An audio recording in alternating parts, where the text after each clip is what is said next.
গুম এই শব্দটা অনেক ছোট, কিন্তু এর ভিতরে ঢুকে আছে হাজার হাহাকার, কষ্ট, কান্না।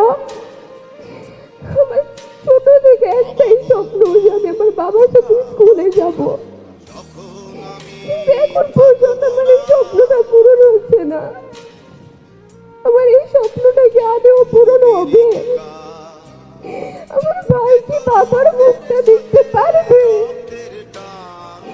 এই স্বাধীন দেশে কি আমাদের বিচার হবে? আমাদের বাবাদের কোথায়? আমাদের বাবাদের কেন গুম করা হয়েছিল? গুম কমিশন বলে ধরে নিন ওরা মৃত। কেন এটা কি হাতের অঙ্ক যে আমরা ধরে নিব আমাদের বাবার আর নেই? একটা দল করে কোনো অপরাধ না, দল সবাই করে।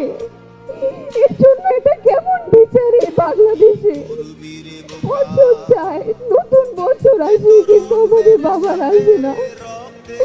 আমরা এই একটা বছরের বেশি হয়ে গেল 5 আগস্টের পর, কিন্তু আমরা একজন কেউ ফেরত পেলাম না।